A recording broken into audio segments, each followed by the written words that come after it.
All righty. So for folks that want to reach out, you can feel free to email me, info@mysmartcousin.com. And I'll just talk through these things. So for one of them, you heard me talk about energy. I work for an energy company. Exelon, for those of you all that live here in Wilmington and get your Delmarva power bill. That's not my fault, I'm sorry. But I work for them. And then the CEO and the CFO are getting at that I also had worked for another company, another big one, Southern company, and I had the chance to go overseas twice. First time to be the chief financial officer of a utility in the country of Jamaica, and that was about $1 billion company.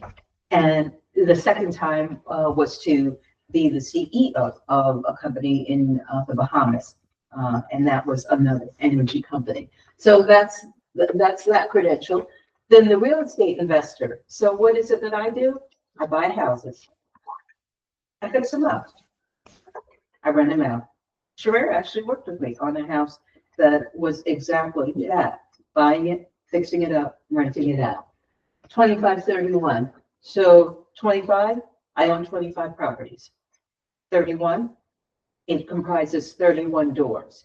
So since the 31 is bigger than the 25, that's getting at some of the properties are a duplex, a triplex, a fourplex, things like that. So that's why it's a bigger number. And as far as where are these? New Jersey, Delaware, Pennsylvania. New Jersey, Southeast Jersey. So we're talking Salem County, for those who are familiar with that county, Gloucester County, Woodbury, specifically in Gloucester, and then Cumberland County, Paulsboro, in Cumberland County. Delaware, right here in Wilmington. Pennsylvania, Chester, if you've heard of the city of Chester, or the city of Coatesville, that's what we're talking. And then if you go on Instagram, Facebook, and just stick in My Smart Cousin, you can find a bunch of articles. Free information, all free information there. This I'm gonna ask you all to do, to take up your smartphones and just go ahead and scan that. Write down my name, Pam Hill, and then buy a house for the price of a car. You type that into Google, it'll come up. Pam Hill, buy a house for the price of a car. And that's how you'll be able to pull it up. So we'll go to the next slide. Start getting into some of the details. So what I do is I help folks who are interested in real estate investment, but it doesn't have to just be investment. It could be home ownership. So my husband and I, when we met, we were dating. He was living in Newark. I heard somebody mention Newark. And he was looking to buy. And Newark is a little bit on the pricey side. So he said, okay, let's look at Wilmington.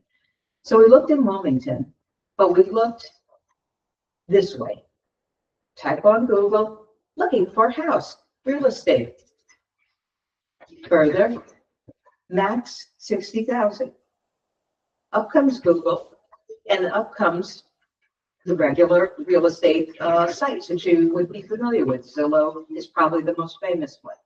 You go on Google and you go to Zillow. It may not necessarily have filtered to 60,000. So then we did that. We said, Zillow, only show us houses that are 60,000 or less. And maybe once we go, when we finish with the PowerPoint, we can actually go and physically navigate. We'll just do it and see what pops up. But by doing that, we capped the maximum price that the house was that Zillow would show us. Mm-hmm. Then we further said, hey, Zillow, we only want to see places that are row houses or single family houses, because Zillow and all the rest will show you every kind of property, land, a manufactured house, a condo, condominium, a co-op, a multifamily, a single family, a row house, and farms sometimes. Those will usually be the 8 categories. But we didn't want to see all of that. We just wanted to see a row house, like what's popular here in Wilmington, and a single family. So then Zillow shrunk the list to just that. We further told Zillow, he wants only something that's at least 3 bedrooms. So that shrunk the list some more. So now maybe we were looking at, I don't remember the number because this was a while ago, but let's call it 100 houses. We then went to the real estate agent. Real estate agent said, hey, guess what? There's a program called Fannie Mae. Mhm. And that's through something called Home Path, HOMEPATH.com,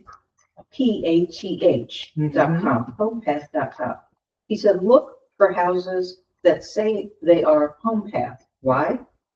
Because Fannie Mae, and they are the ones that typically underwrite a house. Let's say if you want to buy a house and you're like, oh my God, no bank wants to lend to me. They're usually happy to lend to you if you have something called an FHA mortgage. I think that's Federal Housing Administration. But anyway, as we know, life be life, and sometimes you fall behind, and sometimes it's worse than fall behind. You actually can't pay. And so the government takes back the house. Right. Well, when Fannie Mae takes back the house, they say, hey, we now own it, right? Because you set in, so now this is our house. So now when somebody says, I want to buy it, Fannie Mae says, great, we have something called a first look. For the first 20 to 25 days, the only person who can buy that house is someone who wants to live in the house, a homeowner. And that was him. So people like me, and back then I wasn't even investing. I was just like, okay, you want to buy a house? I bought one before. Let's see. Let's see if I can help you with this. So we went to first look. Fannie Mae said, great, you're going to live in this house. We love it. It's on Hill Street. If you all know where Governor Prince, where the Popeyes is, that's where he bought. Right down Hill Street. The house was listed for $27,500. And he bought it in I think, I'm going to call it 2013, thereabouts. And the very first thing I said when I saw it was, I do not believe you can buy a house for the price of a car. That's what led me to buy a house for the price of a car, because I couldn't believe it, and I still cannot. So Fannie Mae, because he was looking to live in the house, said, okay, we'll help you. You think the price is a little high? I think they came off by $1,000 or $2,000. And they worked with the bank, and so he bought the house. After that first look period expires, if he didn't buy, then that's when Fannie Mae says, okay, investors or whomever, we'll now talk to you. But that's why the Fannie Mae program is so useful. Homepath.com is the dedicated website that Fannie Mae uses to show all the houses they have in their inventory across the entirety of the United States. And of course, filter for just Delaware or wherever you are. So that's how we got into this. How long do you have to live in the house? Fannie Mae doesn't have a requirement, like a hard and fast, thou shalt live here for the next 10 years. They simply, everything is good faith. I'll be honest with you. They don't come back and say, let's see if Richard's still living here. Let's see if Richard moved in at all. They don't do that. They just simply rely on your good faith word. I would guess that if you came to them year 1, year 2, year 3, here's another house I'm living, and then here's another one I'm living. Well, how many places can a person live in as their primary residence, right? 1, right? This is where you live. So that would raise a flag. But if you're going to buy it, because let's say you've got the best credit in the household, but you're not going to live there, they're not going to know, and they probably won't even fundamentally care as long as nothing bad goes down. Okay.